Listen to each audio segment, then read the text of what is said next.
Bregman being back would be the game changer that the Boston Red Sox need to fuel them in the playoffs.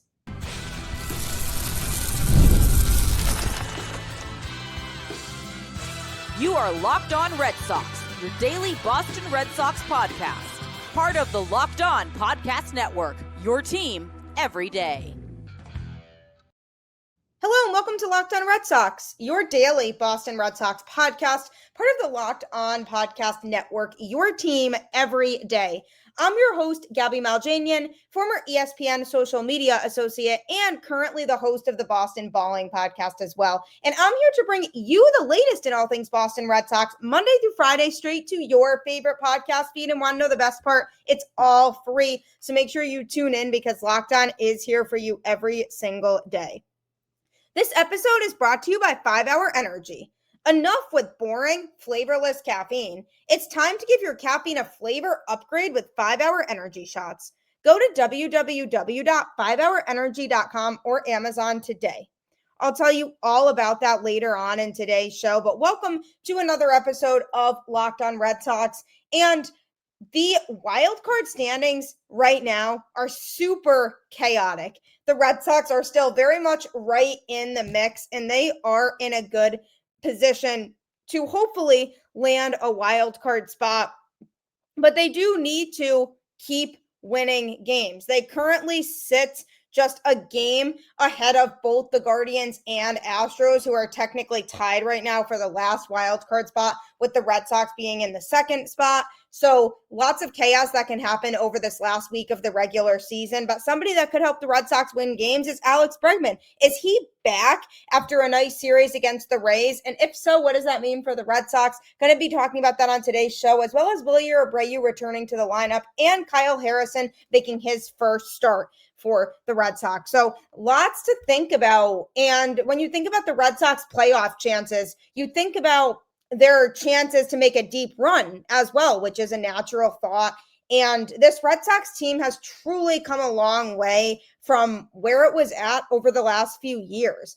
This is a team that has secured a winning season, is really close to being a playoff team, which hopefully they can pull together some wins this week against two very tough teams in the Blue Jays and Tigers, and they can land a playoff spot. And that would feel like a success for a team that has struggled to make the playoffs over the last few seasons. And with a young roster, you just want to get them the playoff experience. So getting them in is going to be key. So you have a lot of young players on this team that are hopefully going to contribute long term, but you also have veteran talent that is also going to have to step up. And Alex Bregman is one of those veteran pieces that the Red Sox are going to look to be a good clubhouse leader during the postseason if the Red Sox were to make it there. And Alex Bregman has been in a seriously bad slump over the last month plus. He came back from his injury and he was hitting well early on, but then he dipped into this really bad slump where he was batting under 200 for a while. And this weekend series that the Red Sox played against the Rays, in which they won the series, he had a good series overall. The Red Sox won game one of this series 11-7, and he crushed a home run in that game, going 1 for 3. And it was a really good sign that Alex Bregman may be slowly coming back, because he crushed a baseball and we had started to see him make some contact in the series prior. So obviously it was a small sample size because it was just one hit, but it was a monstrous home run. Then the second game of the series on Saturday, the Red Sox won 6-3. Alex Bregman recorded 2 hits in that game, going 2 for 5, and he drove in a run. And he also struck out once, but 2 hits, I'm telling you, making progress. Then the Red Sox unfortunately dropped the series finale because for whatever reason, they don't know how to sweep people anymore. And they have lost the last game of the series so many times this season, in which they won the first 2. So I wasn't even surprised by it, unfortunately. But Bregman recorded another 2 hits in that game, going 2 for 3. So he showed, again, that maybe he's starting to put together some more quality at-bats again. He drove in another run on Sunday and recorded 2 walks. His average is now at a 278 with a 364 on base percentage and 471 slugging. So all 3 of those performances from Bregman were a lot more than what we had been accustomed to seeing from him over the last month or so. And it was really refreshing and promising because Alex Bregman's bat not going has really hurt the Red Sox a lot over the last month or so when they've been stranding lots of base runners. Him not being able to go and drive runs in has been super impactful. And obviously it's a team sport and everybody needs to contribute and step up, but they're paying Alex Bregman $40 million to play baseball this year. You have to come through if you're making that much money. And we saw a series in which he showed some promise. Now, one thing to keep in mind is that Alex Bregman has always hit well against the Rays. And in his last 10 games against them, he has a 381 batting average with 16 hits, 5 home runs, 9 RBIs, and 7 runs scored over those last 10 games. So he definitely feels comfortable against the Rays. So is Alex Bregman back? I feel confident in the fact that he's not fully back right now, but this is going to fuel the fire in him and get him back to being on track offensively, because there's a reason the Red Sox paid him. There's a reason he has had such a successful career in Major League Baseball, and he thrives in big moments. So him getting his slump out of the way is okay, because this hopefully will lead to him getting back on track this week, and it just leads right into the postseason, because Alex Bregman is the type who will perform in the postseason. He will give you what you need because he just thrives under pressure. It's not too big of a moment for him in the postseason. And over the course of his career in the playoffs, he's batting .238 with 88 hits, 19 homers, 54 RBIs, and 63 runs scored in 99 games. So obviously the batting average itself doesn't stand out or scream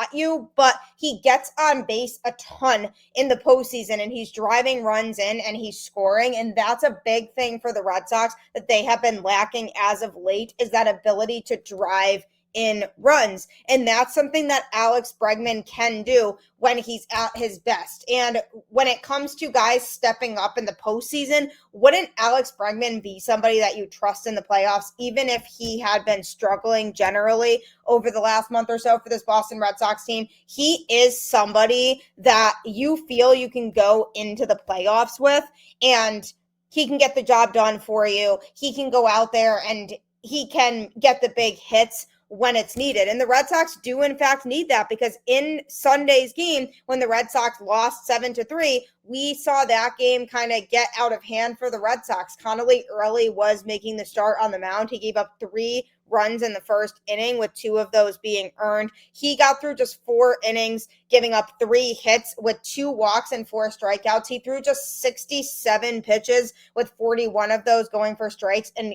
went down to a 1.88 ERA on the season. Actually, technically it increased because he had a 0.87 ERA prior to that game. So obviously not his absolute best stuff in this outing, but he did settle down after the first inning and allowed his team to get back in it. Now, people have been wondering why he hasn't been pitching deeper into games or being pushed to throw more pitches. It's because the Red Sox as an organization decided they don't want to push him too hard right now. So he's kind of on a pitch limit, which is why he got pulled after 80 pitches in his last outing. And then in yesterday's outing, after 67 pitches, they have already decided that they are not going to push him much further than that, at least for right now. So after the first inning, he settled in. He was able to keep the Red Sox in it. And so was the bullpen generally, all the way up until Steven Matz and Zach Kelly pitched. They did not have it, did not do their job and get it done, and the game kind of got away from the Red Sox. But most of all, they left 10 men on base in that game and went just 4 for 11 with runners in scoring position. They had the bases loaded twice in this game and couldn't score anybody. So Obviously, it's very telling of the fact that they are still struggling in a lot of situations to score with runners in scoring position. I don't know what the issue is with the bases loaded, but they also beat themselves on the base paths. They got thrown out on the bases, and that just cannot happen, is handing the other team free outs. That just can't happen if you want to be taken seriously in the playoffs, and that's something that Alex Cora and company are going to need to address prior to this team going into the playoffs. But Alex Bregman had a big series for the Tampa Bay Rays. And why is that notable? Because for one, it pulls him out of a slump that he had been in for a while, hopefully gets him out of his head a little bit so that he can start performing and stepping up a little bit more. And it's also notable because this is the right time for him to be emerging. Because if the Red Sox are going to be a playoff team, you need him to be at his best, because he is going to be a hitter that the Red Sox are going to look to step up in the big moments in the postseason, because he has that experience of winning. So I'm looking to him to take the lead and continue to hit well. He was making really hard contact in this series in general. Hopefully that can carry over into this upcoming series against the Toronto Blue Jays as well. But is Alex Bregman back? Not quite yet, but if he has another good series against Toronto, he definitely will be. Coming up, though, Wilyer Abreu is back in the Red Sox lineup. What to expect from him moving forward? For nicotine users, Zippix provides a discreet way to satisfy cravings and the hand-to-mouth habit without vaping or smoking. Zippix can be a helpful tool as you work to reduce your dependence on vaping. Available in 6 great flavors with 2 milligrams and 3 milligrams nicotine options. And if you need energy without the crash, their caffeine toothpicks are a game changer. Whether you're looking for nicotine satisfaction or an energy boost, Zippix has you covered. Go to zippixtoothpicks.com, use code LOCKEDON for 10% off your first order. Must be 21 or older to order. Warning, nicotine is an addictive chemical. That's zippixtoothpicks.com, promo code LOCKEDON. Zip more, smoke less with Zippix toothpicks. They are absolutely delicious. Also, speaking of things that are very good and very delicious, 5-Hour Energy. Caffeine just got a flavor upgrade. 5-Hour Energy shots deliver tasty caffeine in 17 bold flavors. Each 2-ounce shot packs the caffeine of a premium 12-ounce cup of coffee, plus B vitamins and nutrients with 0 sugar and 0 crashes. What I love most is how portable they are. Big taste, tiny shot. You can take it anywhere and get that boost when you need it. Enough with boring, flavorless caffeine. It's time to give your caffeine a flavor upgrade with 5-Hour Energy shots. Get the favorites you love or be bold and try something new in-store and online at www.5hourenergy.com or Amazon today. These are absolutely delicious. I highly 100% recommend them. So definitely make sure to check that out today. The Red Sox could not close things out against the Tampa Bay Rays, a series in which they had won the first 2 games. They just could not win the last game, which is becoming a habit with this Red Sox team. They win the first 2 games of a series a lot, and then for whatever reason, they just can't finish it up and win the finale. So this is not the first time in which that has occurred over the course of this season, but unfortunately they fell in the series finale. So it's unfortunate because it was a day in which a lot of the teams that are close to them in the playoff standings right now also lost. So the Red Sox had a chance to give themselves some breathing room, and that breathing room now is not there, and they are now forced to buckle down and really win games in this last week of the season. And the offense certainly has been very frustrating to watch over the last month or so. People not executing, the Red Sox in general not situationally hitting, and just not being able to get the job done when they need to. So obviously very frustrating to witness that. But one player who is back in the lineup and hopefully could help with that is Wilyer Abreu. He was activated and played in Sunday's game for the Red Sox, a game in which they fell 7-3. And he did go 0 for 4 in the game with 4 strikeouts. So definitely not ideal for him to ease back into it in a way 250 average now with a 322 on base percentage and 480 slugging. Obviously, people were hoping that Abreu would come in and do big things in his return to the lineup. He was DHing instead of playing in the field. They had Yoshida play in right field in the game yesterday, and presumably the Red Sox just want to ease him back into it and don't want Abreu to play in the field right away because of the fact that they had said they would activate him when he's at 90% instead of 100. So as a result of that, they probably just want to be careful with him and make sure that he's 100% good to go. So my guess would be that he's probably going to DH all week leading into the playoffs, and then they'll put him back in the outfield for the playoffs, assuming that they make it. So hopefully that does happen. So they did reinstate Wilyer Abreu from the 10-day IL, and catcher Ali Sanchez was designated for assignment in the corresponding roster move. Abreu returned after missing a little over a month due to calf tightness. And as of 2 weeks ago, Alex Cora said that there wasn't a set timeline for Abreu's return. So it's really good news that he has been able to make it back with a week to spare in the regular season, not even to mention before the playoffs begin. Abreu was in the lineup on Sunday as the DH, which definitely, like I mentioned, is a sign probably that his calf isn't quite 100% perfect. So the Red Sox just want to ease back into it with him. But assuming his calf is generally okay, he should step right back into his normal strong side platoon role as the Red Sox everyday right fielder against right-handed pitching. He's also one of the sport's best defensive outfielders, as people do sometimes forget that he won a Gold Glove last year. And he's a strong candidate for a repeat because he has plus 15 defensive runs saved and plus 8 outs above average in 2025. So obviously, not only does he contribute well at the plate, but his defense is a difference-making factor to his game for this Red Sox team. So between his superb glove work and also his solid bat, as his stat line was a 253, 325 on base percentage, 486 slugging, with 22 homers and 395 plate appearances, he has quickly become a major all-around piece of the Boston Red Sox roster. So if you're hitting 253, you're second in the team in home runs, that's really notable. So you take into account his defense and the fact that he was a Gold Glover in 2024, and now he's repeating that dominance defensively in 2025, and you add his bat into the mix and the fact that he's one of the best hitters on the team, that really does create for a really exciting player that can hopefully help boost this lineup that is in dire need of a much-needed boost. So Ali Sanchez was DFA'd in the corresponding roster move, which makes a lot of sense because the Red Sox did have 3 catchers on the roster, and it started to not really make sense and kind of feel counterproductive still having him taking up a roster spot. So the Red Sox DFA'd him. His 2025 season began on a minor league contract with the Blue Jays, and he was claimed off waivers by the Red Sox in early August. And then the Red Sox DFA'd him 10 days after that claim. And after rejecting an outright assignment, he landed with the Mets on another minor league deal.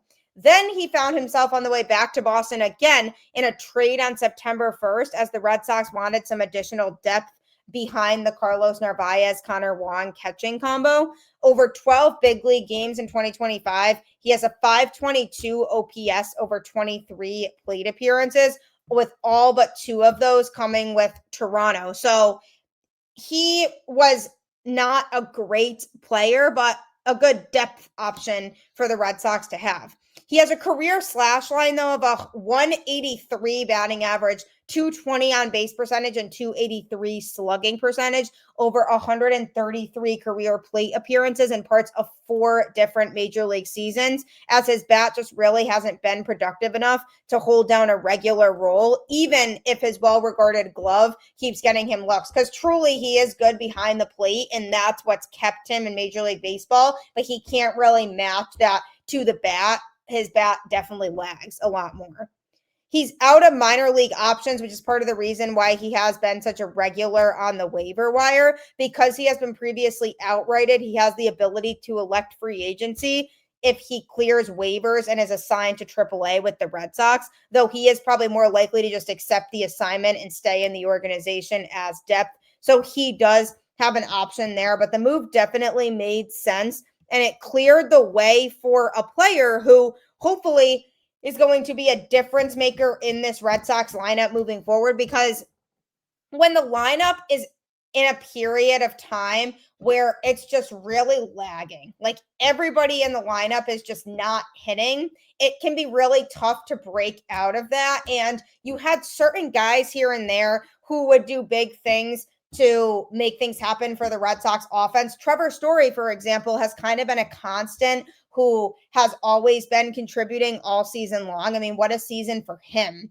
that he's really having. But it really felt and came across like he was the only offensive player who really cared about getting a playoff spot. And even in this series against the Rays, he went in the first game 0 for 6, which is obviously tough, but he did drive in a run and he had 2 strikeouts. So he did find a way to contribute still because he had that RBI. In game 2 of the series, he went 1 for 4 with an RBI and a walk. And then in game 3 of the series, he went 1 for 5 with 2 strikeouts. So obviously he didn't do anything insane in any of the games, but when you look at his numbers from the series, he was still a steady presence who contributed in each game with something. But you couldn't say that necessarily about every player in the Red Sox lineup, whereas Wilyer Abreu is one of the more consistent hitters in the lineup. When he's on, he's usually always on, and that doesn't really stop. And obviously, every player has bad games, which certainly he will. But Wilyer Abreu, to me, I found has always been one of the more consistent Red Sox hitters in his time that he's been here, and that's a great quality for a hitter to have. Now, obviously, it was strikeout after strikeout for him in yesterday's game. But part of that could have just been excitement of being back in the lineup. He was just ready to be back out there, wanted to make a big splash. So he was trying too hard to get a big hit in the game. So he ended up swinging and missing at pitches he probably shouldn't have been swinging at. And it just felt like he was really swing happy because he wanted to make an impact in his first game back, which, okay, I get that. But at the same time, you do have to understand that it will come. You are one of the more consistent hitters on the team. So you just need to kind of stay focused and locked in and not focus too much on making hard contact every single time. So I think he might have been in his head a little bit. So that's what led to him not having a lot of success at all at the plate in yesterday's game. And I also think, too, because of the fact that he has been removed for about a month, he needs time to ease back into things. I actually mentioned this on the show recently when I was talking about the potential of Wilyer being activated again soon. And I said he might need some time to ease back into things because the thing is, he hasn't played baseball in a game in over a month. So for him, there might be some hesitancy there because he has to ease back into everything. I thoroughly expect that by the time the Red Sox and the playoffs come around, which again, I hope they make, that he'll be back to crushing baseballs and doing what he always does. Just his first game back, don't read too much into it. Abreu's still one of the best hitters in this lineup, and he will make a difference come postseason time. So I'm really excited to have him back, excited to see what he can do throughout the rest of this last week of the regular season, now that he is back in the lineup as a steady presence. So hopefully he can contribute a lot.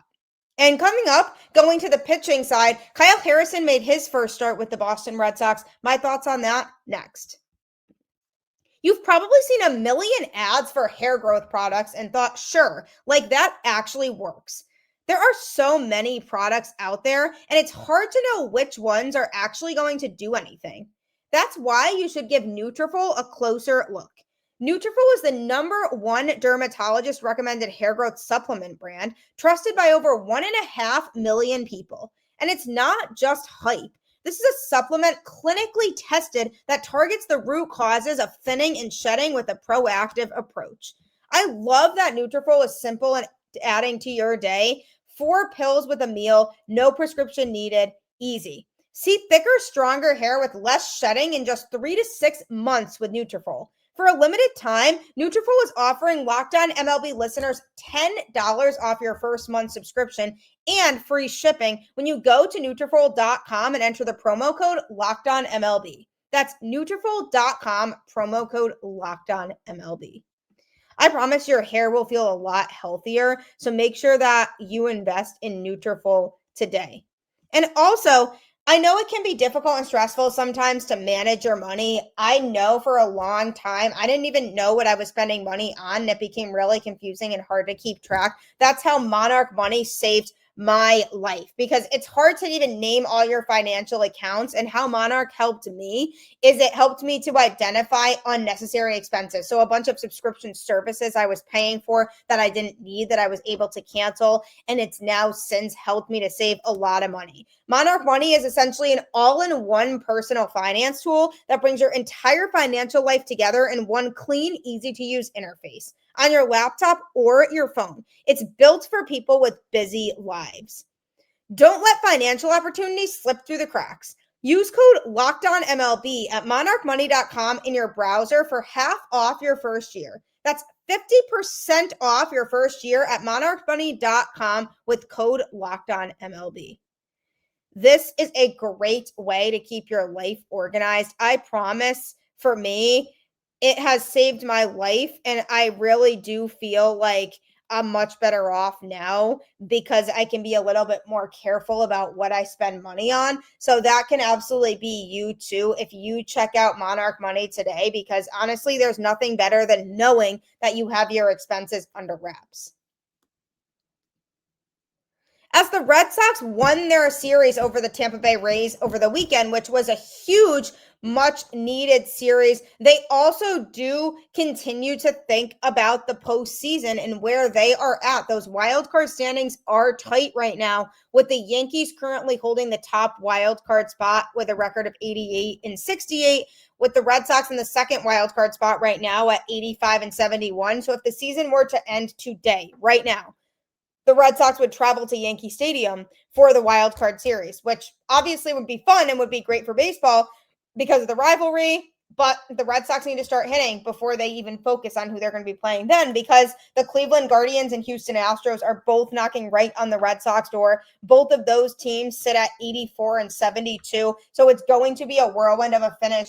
Good news for the Red Sox, they do have the tiebreaker against both of those teams. So they just need to win games this week and they will be golden. And I will be talking a lot more in depth about the wild card standings throughout the course of this week on the show. So make sure you continue to tune in. But while they get excited about the playoffs, they also have the exciting addition of a lot of young talent. And pitching, they've gotten some young talent. They've gotten to test out Peyton Tolley and Connolly early, both in the rotation. Early is still in the rotation. Peyton Tolley now pitching in the bullpen. But they also have Kyle Harrison, who they got back in the trade for Rafael Devers back in June. And they were really hoping he would pan out. He was in AAA for most of this time in Boston, because the Red Sox were really taking their time with him because they can't really afford for this to miss. They kind of have to have Kyle Harrison be a success story so that they can somewhat feel like they got a good piece from the Rafael Devers trade. So they were taking their time to call Harrison up. Finally, they did call him up. His first outing, he threw 3 innings out of the bullpen, and he looked really solid.